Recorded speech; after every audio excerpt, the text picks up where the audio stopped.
country against external forces, as only a peaceful and secured country can yield good dividends to the citizens. After the launch of 13 parameter rice paddy by President Muhammadu Buhari last month, smirks of disapproval followed quickly by opposition and critics. A section said the possibility of more than 13 million bags of rice did not add up to the current food reality in Nigeria. In this report, AIT investigated the truth behind the tale of the Abuja rice pyramid. Nigeria grapples with food insecurity. The news of 13 rice pyramids launched by President Muhammadu Buhari hit the airwaves on January 18, 2022. The over 1 million bags of paddy rice are said to be the biggest rice pyramids ever displayed in the African continent. The bags of rice were planted and harvested by Rice Farmers Association of Nigeria, RIFA, from states across the country under the Anchor Borrowers Program. For many, this was an indication that Nigeria can be self-sufficient in rice production, while for others, the development is an impossible feat for Nigerian farmers. I'm sure all of us are here. If with 1 million bags of rice pyramids, it will be higher than this secretariat. But we know that the whole thing put about 5,000 bags. They go to the open market to buy it.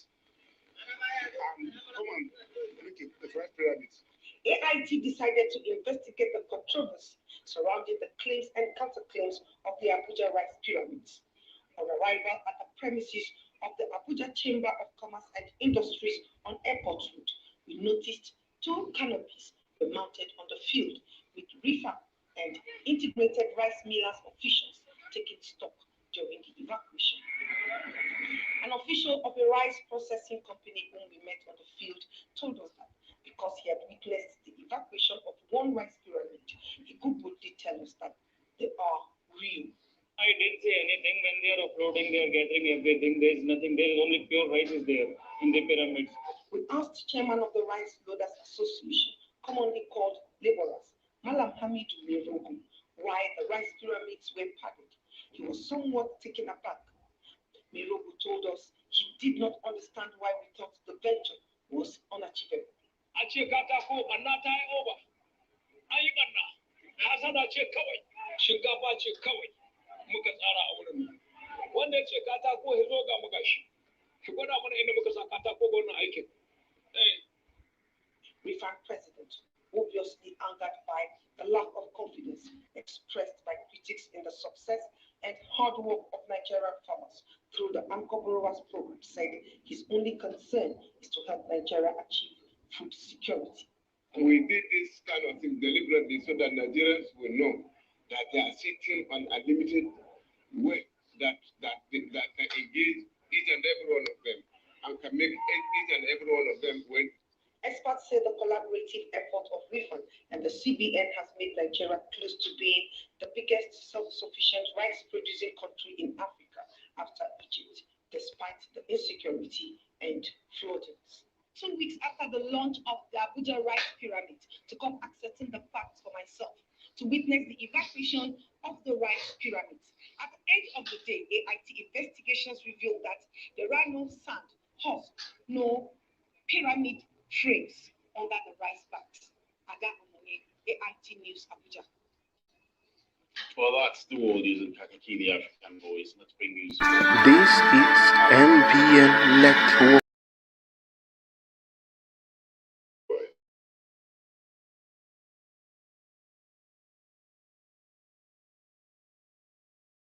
Congratulations. They were just playing against Espanyol. I mean, this time last year they would have most likely maybe 3 or 4 goals, but today they drew. So I think that's a step in the right No, direction. it's a Barcelona. You don't congratulate Barcelona for a draw. How, by the way, what was the English Premier League scores like, especially for Manchester United? Manchester United now is like in Nigeria soup. Yeah. Okra.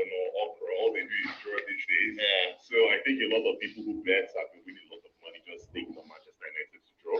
But I don't know why you asked me about Manchester United. As you can see, I just want I'm to wearing extend. blue. I just want to extend congratulations. I just want to extend congratulations to the Zuma saga is still ongoing. I see the West Ham fans are throwing loads and loads of support for him, even as opposition and critics want him out, want him suspended, want him to lose his means of livelihood.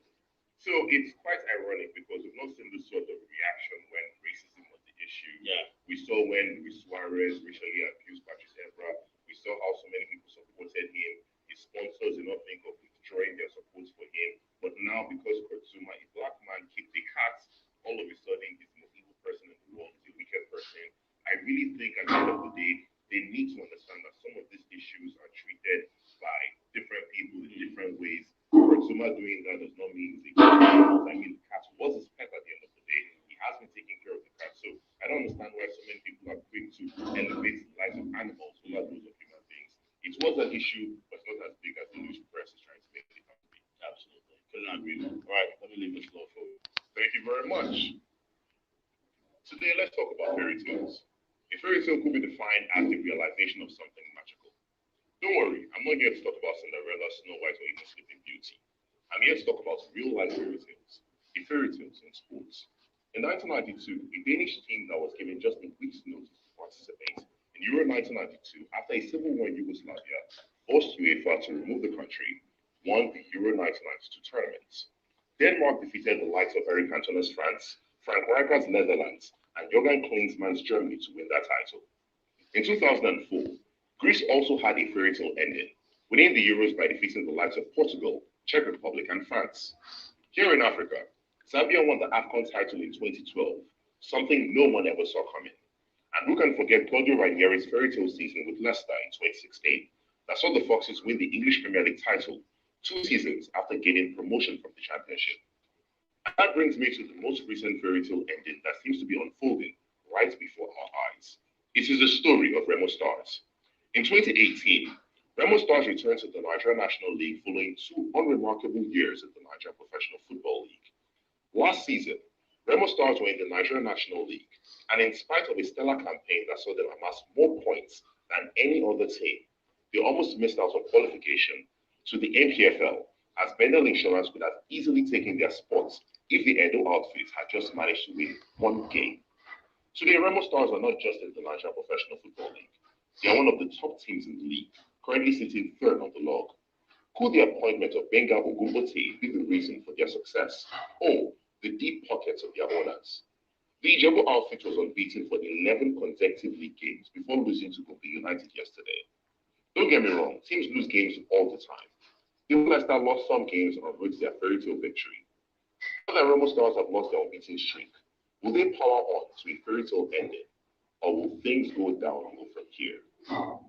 With me this morning to discuss Remo Stars and how well they performed in the Nigeria Professional Football League this season and their chances moving forward is AIT's OC.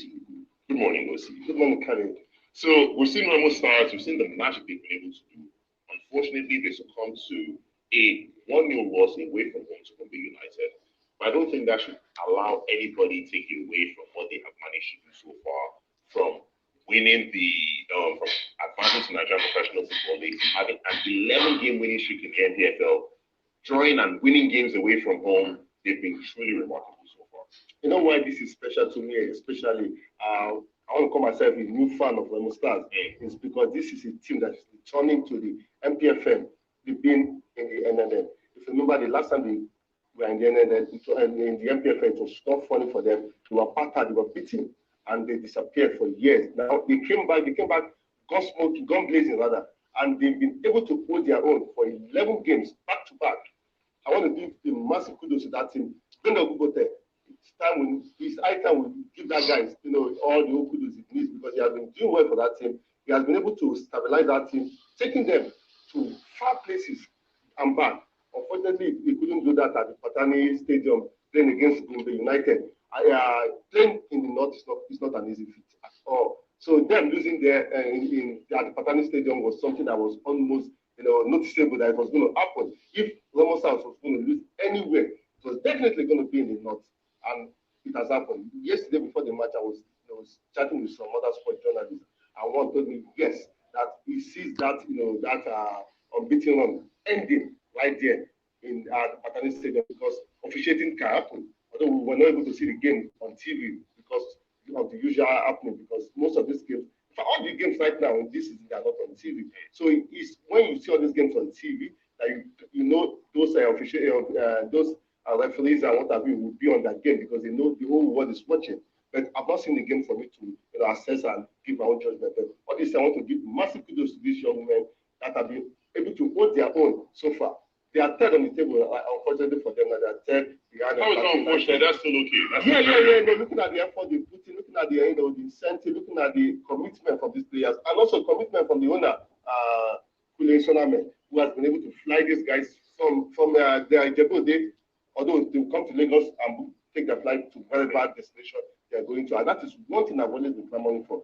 Enough of our local leagues, our players of teams going by road to far places, spending 2 days from Lagos to Bauchi.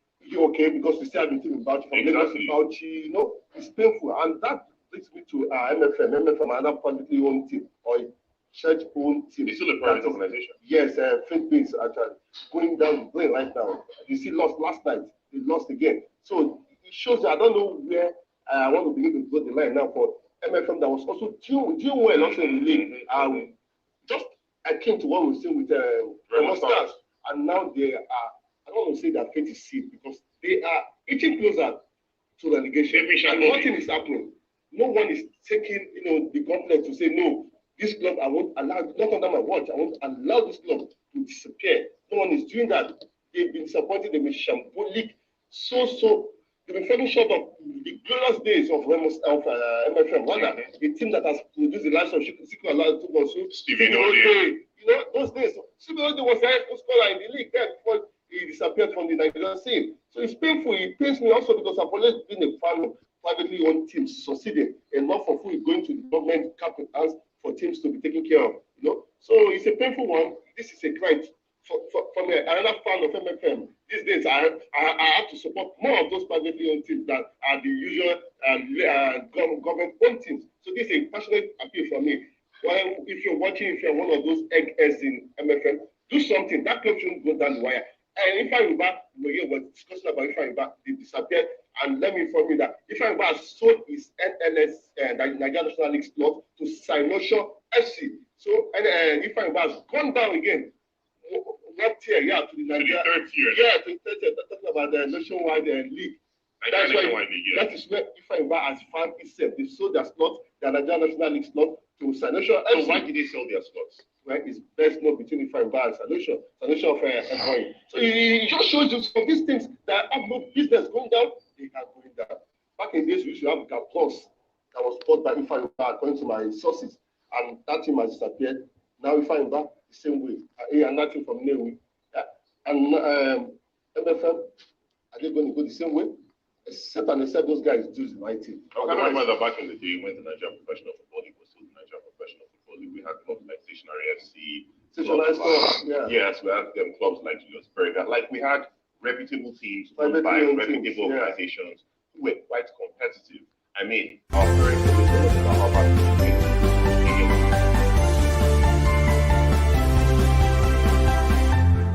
I'm not sure I would have been to see it was exactly because I don't know if I want to tell my kids, okay, that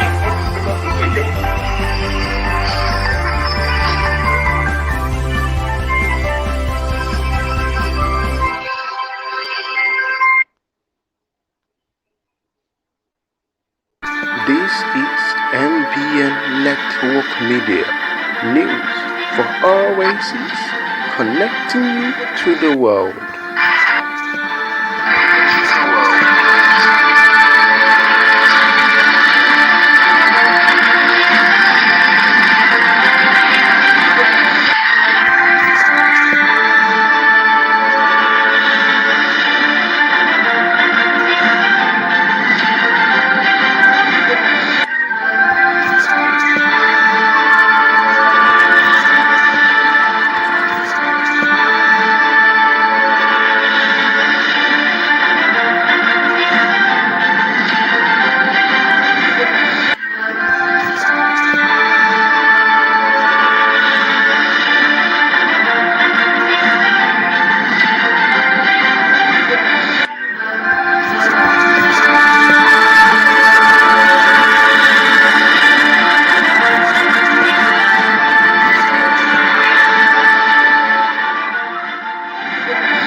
This is NBN Network Media.